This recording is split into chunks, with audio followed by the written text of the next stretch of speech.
10 shows in. How's it been going? Great. Really good. Wonderful. Very, very happy kind of mission, right where we're trying to do. The audience needs it, we need it, Music is sacred for people. It's wonderful. Great. I was at the Chicago show and was lining up outside, got there a little early, and it seemed like the crowd just grew, like from just a couple people in line to tons of people in line to it was literally around the corner, around the block. Were you guys expecting that response? I think we knew well, we were hoping so, but I think we knew in You advance. never expect. Yeah. I mean, it depends, but yeah, we were hoping. We're hoping. Yeah. But then we knew in advance that ticket sales had done well for that show. So It's been quite surprising, the way the fans have been reacting to us, We weren't for sure when we first came out. First Avenue was one thing, but when we hit the road, separate from that, we were all pretty curious. I wonder how people are going to accept us, and it's just overwhelming. The love that we get from them is mind-boggling, and we all feel it every night we get on that stage. And we remind people, we're not trying to replace Prince in any way. This is just a seance of joy of trying to, keep him alive. Yeah, that's got to be great. And I'm sure the April 21st of last year hit you guys very hard, but it seems to also hit the fan base really hard as well. Yeah. So is that basically what's behind this tour is to have us heal as well? yes. We've all come to that conclusion. I remember when we were sitting down talking about how to do this, and we figured out that what would Prince do? He would play. Prince is an entertainer, and he would constantly play, and he was our mentor, so we were kind of following right in his footsteps. And his thought process is play, entertain, you heal. No matter what Prince did, he fixed it with song. If he was mad at you, he'd write a song. If he's happy, he'd write a song. That's how he communicated. And we're the same way. We feel it's such a relief. It's so healing. The more we play, the better we get. So why wouldn't the audience be the same way? And that was kind of the thought process that drove us to, say, hey, we really have to figure out how to get this on the road. Now, I know you guys did some concerts directly after, actually before the tribute concert in Minneapolis. You guys did 3 shows at First Avenue. Labor Day. Yeah, Labor Day. And then after that, you guys played at Paisley Park before, to start off this tour. Yeah, just last month. Has it been weird without seeing him front and center? Of course. The whole thing is weird. It's not just that he's not with us on stage; that he's just not on Earth is kind of weird for all of us, isn't it? So. Yeah. To see that center spot empty like that every night that's the difficult part of the show, especially when we play Purple Rain and solo and everything. It's like, wow, he's not here. And it's settled in with me now. I realize he's gone, he's not coming back. So that healing, I've been over that hump already. I'm grieving in different ways now. It's like a roller coaster. But every night, that is a reminder of, that we lost somebody really, really awesome. So, now before he passed, I know you guys had gotten back together at least once. I know, Couple times. Yeah, a couple times. Yep.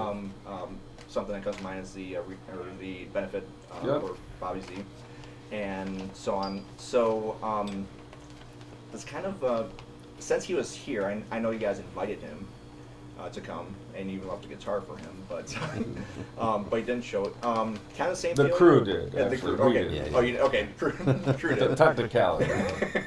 We know him. We know him. He wasn't coming. I saw him 2 days before. He wasn't coming, but hope wins out. So. Right. So, is the feeling kind of the same? Since he's not on Earth now. Well, that show was certainly without him, and it was different when he was still lurking and watching us from afar, and the fact that he actually heard and praised that we did a good job that night without him kind of helps drive this too. You know, we're not trying to compete with anybody else. We're just the Revolution, and that's all we know. And when he passed, we stuck together, and that's just, when you go through something like we went through, the movie, the tour, the music, these are people you want to, as long as we can do it, we're going to try to give back what we gave that made the world so happy with Prince, and it was a great time. Now you guys haven't toured since, last I checked, 1986. Has it been rough? I mean, obviously, that was so many years ago. Like, being on tour now, is it kind of like, oh, wow, I didn't know it was this tough? It's like riding a bike to me. I mean, I'm older, so the late night after parties and hanging out in the clubs till 4 and 5 in the morning, that part's changed. You know, so in New York, it's funny. A person asked me, so what are you doing after the show? I said, going to bed. Yeah, we have to take care of ourselves because we're moving a lot and going to different places quickly, you know, several nights in a row at times, so we need our rest. But we're coming off the first leg, and we're here, so... Yeah, and of course my advice as a doctor is always to oversee that and make sure everyone's taking care of themselves and getting the proper advice. Very good. At all times. Good to have a doctor on tour. I have a vitamin regimen for everyone, and you know, it's working out pretty well. Yeah. So, being out on stage without Prince, Yes. is there something that, I'm sure when you guys were on tour with him, you took cues from him and so on, you kind of played off of what he was playing off of. That's not there anymore. I guess yes and no, though. Yeah. But go ahead, you're saying. Well, I was just going to ask, like on stage, not having that, I guess, energy to feed off of. Is it more difficult, or? You know, for me, his music is just full of trapdoors, so you don't need him to be fooled. You know, you're always have to concentrate when you're playing Prince music, so that part's still there. It's just you don't have him breathing down your neck, but we still want to execute it with as much perfection as we would do for him. The audience is just as important.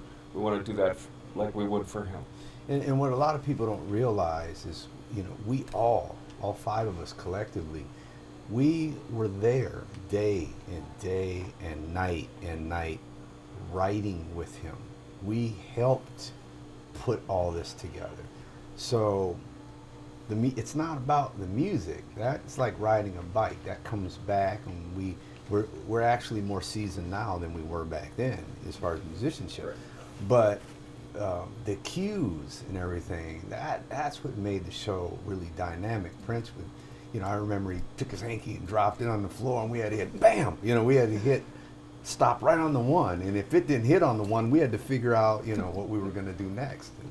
And so it was always exciting, you know, and he kept the energy up.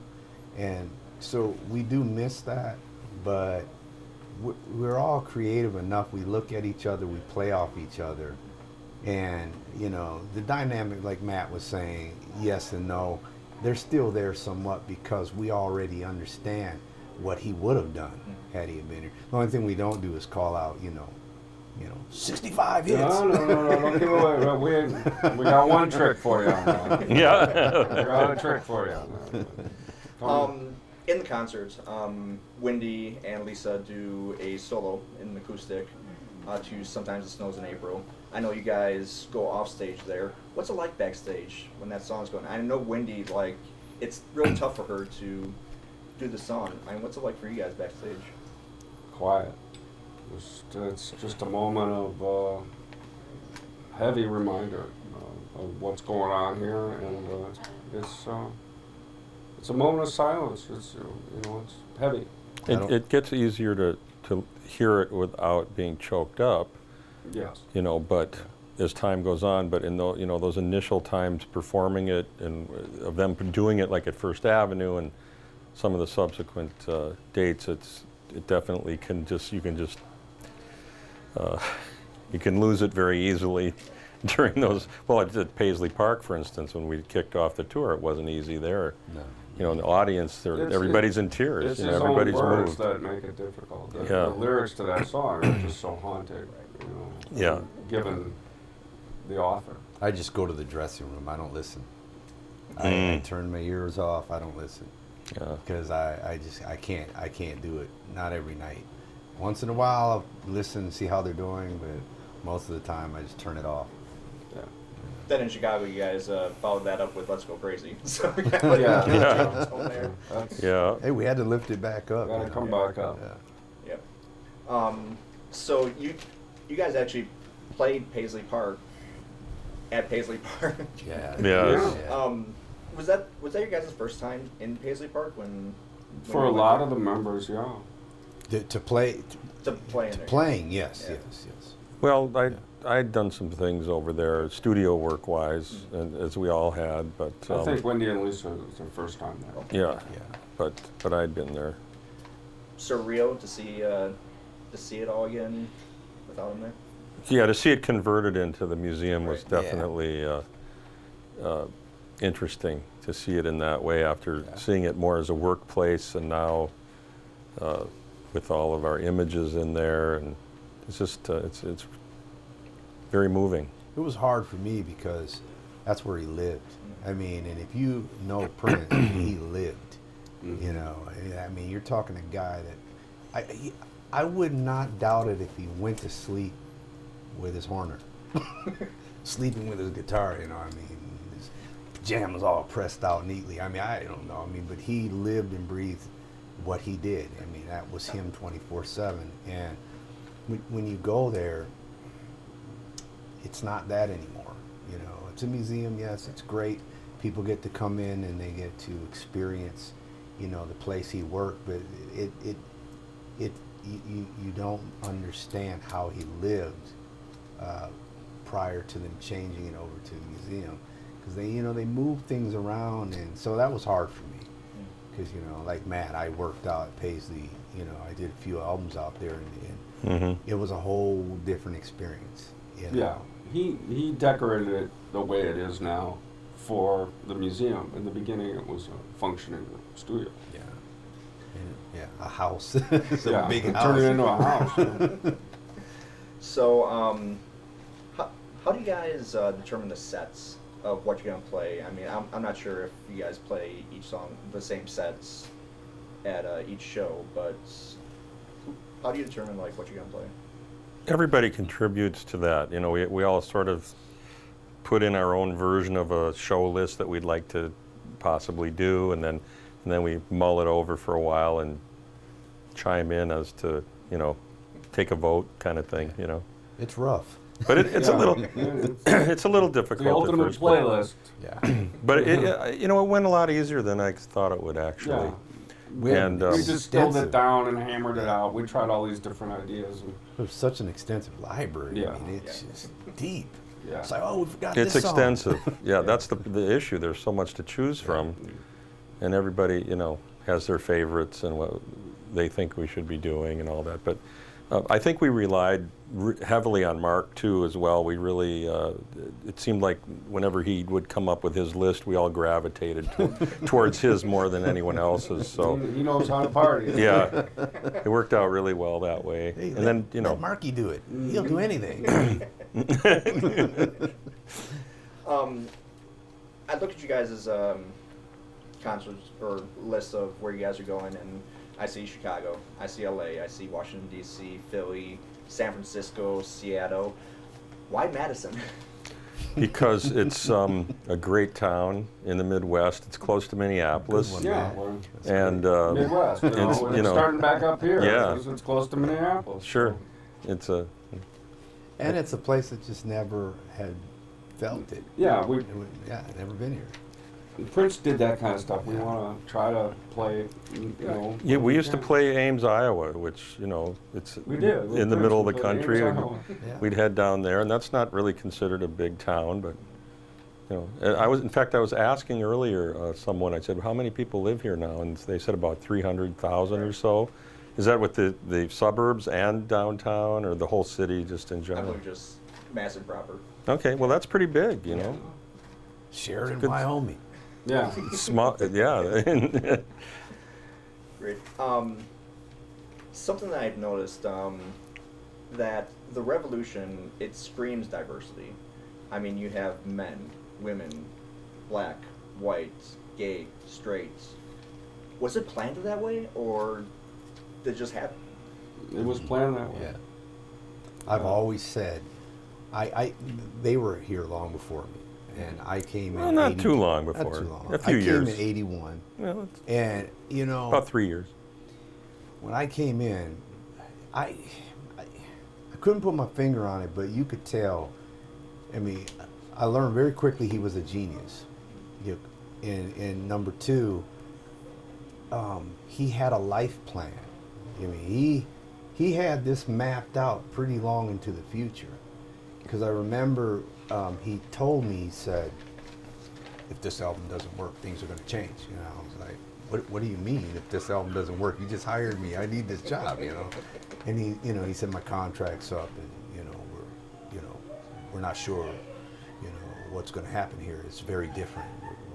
It's going to be very controversial. And I was like, pretty scary. But Talking about Dirty Mind. yeah, from Dirty Mind to controversy, Yeah. But the thing about it was he knew it was going to hit. He was a little apprehensive at first, but he knew what he was doing. Mm-hmm. He handpicked me, I know that for sure. I mean, I know bass players that were incredible in Minneapolis that I used to study with. And, He they never showed me talked a lick. about any other bass player replacement. Was go get him. That's all I ever heard. So he knew. He knew. Yeah. And him, he was always in some kind of uniform. Right. Started out in one uniform, and I was, Yeah. then he officially became the Doctor Yeah. with his blazing synthesizer solos. He knew Wendy was coming. I mean, he knew Dez was only there for a little while longer because, Dez had stressed that early on, that Yeah. he had a different direction he wanted to go. And I think he had his eyes on Wendy for a while because I remember when he came up to me and he said, I'm thinking about putting Wendy in the band. And I was like, can she play? I was like, Wendy, can she play? He was like, oh yeah. And I was like, okay. Whatever you need to do. I mean, I think it would be cool to have a female guitar player. It'd be kind of slick because I haven't seen that before. Joan Jett maybe, but I've never seen that. And man, when he put her on that stage, she fell right in the pocket. She locked and loaded, and it was history from that point. I mean, I started from the first band, and there's a description of Lennon and McCartney talk about when Ringo sat in, that somehow it just kind of took off on its own. It wasn't until Wendy, Lisa, Mark, Matt, me, because I had been with all of them, that it have that kind of wobbly, exciting presence. Each one of us bringing out their own talents and skills that we individually are pretty proficient, but together it seems like a different thing. It's hard to explain. That's the chemistry of a band. We're characters in the Star Wars saga. Yeah, or Purple Rain. Prince was depending on what Yoda. you want. Prince was the purple Yoda. I'm Chewbacca. Chewie. And Han Solo. Yeah. These are not the droids you want. Yes. Okay. Obi-Wan. Couple more questions. First off, after Prince passed, it seemed like everybody was coming out of the woodwork as saying a Prince story, and basically everybody who ever came in contact with Prince once had a Prince story. Yeah. Is there one story, I guess, from each of you that really sticks out? Like one anecdote that, where like, yeah, that was interesting. The first time someone told me a Prince story. I was in Minnesota and I thought, wow, he's getting famous. Somebody just told me a Prince story. So it is kind of a rampant thing. But our private stock stories are vast, deep, and pretty much hilarious. I was just thinking the other day of all the hijinks at airports and craziness and stuff. But, it's Prince created a lot of memories. I think just the fact that he was a proud papa of all the stuff he created. And to see him so happy at a Time concert or a Maserati concert or some other, like, he just loved to have musicians and people that he found be talented and wonderful. He nurtured you, he pushed you, he really pushed you, but you know, you got there, and nobody was more proud than he was, and that's kind of what's coming to mind lately. I remember a story, and it was Prince, it was Morris, and I forget who. There was someone else with us. I just don't remember. It was a long time ago. But he took me to this restaurant in Hollywood. Okay, I knew in the band. I wasn't used to the lifestyle. He ordered everything on the menu. I mean, serious. He said, "I'll take some of that, and that. I mean, the table was packed with food, and I'm like, wow, this little dude can eat, right?" And then he takes his fork and he goes, and he starts talking, and then says, "You guys ready to go?" What? I mean, you know, and I'm like trying to finish my steak, you know, and he's the whole table full of food. He takes one bite and he's ready to go. And it wasn't that he didn't like it; he just did stuff like that. You know, I never understood. Maybe it was a song he was working on or something. Maybe. Yeah, he was royalty. He just lived like it. He was, and it was just a real adventure. You know, keeping up with it. But he made Matt do some really interesting things for entertainment, like, you know, Barf Bag and some other things. Prince liked to have other people make him laugh. You know, it's kind of like he enjoyed doing that sort of thing. You know? Reaction.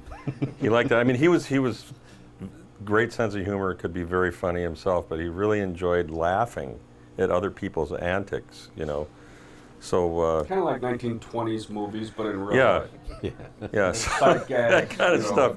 Slapstick. Yeah, it was definitely into that. But it happened in front of you. You loved that. Yeah. So one of our little gags that we pulled on airplanes early on, this early tour, like one of the first earliest tours, was to he would have me pretend that I was throwing up, being sick on the plane. You know, when the stewardess would come up with, you know, beverages. So as soon as they would appear, I'd have the bag out, and, you know, and I'd do the fake, and then they'd go running, you know, to get another bag, hoping, you know, to see if anything was going on. Come on, Matt, make the sound. Come on. Oh, please don't make me do it on camera. It's hilarious. It made Prince laugh, so it was pretty good. All right, so stewardess would come up and she'd say, what would you like to drink? And I go, I don't know, I just don't feel, you know. And that would be the end of it. So she'd run off and Prince would be on the floor laughing. They'd come back and they'd see him laughing and go, "What are you laughing about? He's sick." He goes, "No, he's not." Like belly laughing. You know, belly laughing, you know. He would be shaking laughing. So, and then I would say, "No, we're just playing a joke." And sometimes the stewardesses would laugh, and other times, no. Yeah. So funny. Depended on their sense of humor if they could take a joke or not. Great. Well, welcome to Madison, guys. Hope you have a great concert tomorrow. Thank you. And, Can I ask one question, yeah, please? please. Okay, because I'm from Minneapolis. All right. I know you guys are all the rage, right? What is it like seeing the way that Prince has kind of been memorialized in the last year? What do you think he would think about it? Doesn't surprise me. It doesn't surprise me one bit.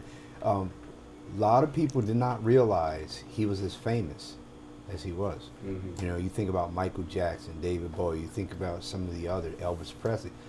I knew if anything ever happened to Prince, it was going to be worldwide blowout. I knew it because this guy was talented on all levels. It wasn't just that he could sing and dance, play guitar. I mean, he could write.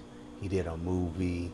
He was funny. I mean, he all across the board, absolute genius on all levels. Where, you know, some of the other artists that go down in history, I mean, you know, like Presley. I mean, yeah, he did some movies, and He did 3 movies and 2 concert films. Yeah, yeah. you know. It was just got quite a body of work. But he couldn't solo on a guitar like Prince. Yeah. I think if Prince saw all the monuments of the world lit up in purple, I think even he would be feeling that that was accomplished something that he set out to do. He would say sexy chocolate. Yeah, he would be kind Sexy of. chocolate. He'd like that. He'd like that. He'd also be very supportive of what we're doing right Yeah. now because a couple years ago I spoke to him. Bobby was with me at the time, and he expressed interest in working with us again at that time too. Totally. So, and he had had another conversation like that. So we really believed he was going to hopefully work with us again. So that's another big reason why we're out here, because we think he would have believed in that. It's kind of eerie because, like, I know he got back with, or he talked to Morris and wanted to get time back together. He talked to you guys. Yeah. Wanted to get you guys back together. Kind of like he was reminiscing of the past. He was starting. He was starting to. Just Yeah, starting. just starting. He used to call me and talk for hour, 2 hours on the phone. Remember when we did this? I mean, I'm like, dude. I mean, really? It's 3 o'clock, you know. And He was really surprised by the 30th year Purple Rain, the nostalgia for that. He was really shocked by that. He really felt it. But of course, like Prince, he didn't want to do anything that year, so you have to wait. But he was starting to get that people wanted nostalgia. if everyone expected it, he would wait. Nah, I can't give it to him right now. No. That's it. That's what I was looking Nah. for. That's why his vault is overflowing with. That's why the vault's full. Exactly. They gotta wait. You gotta wait. Somebody will get to it eventually.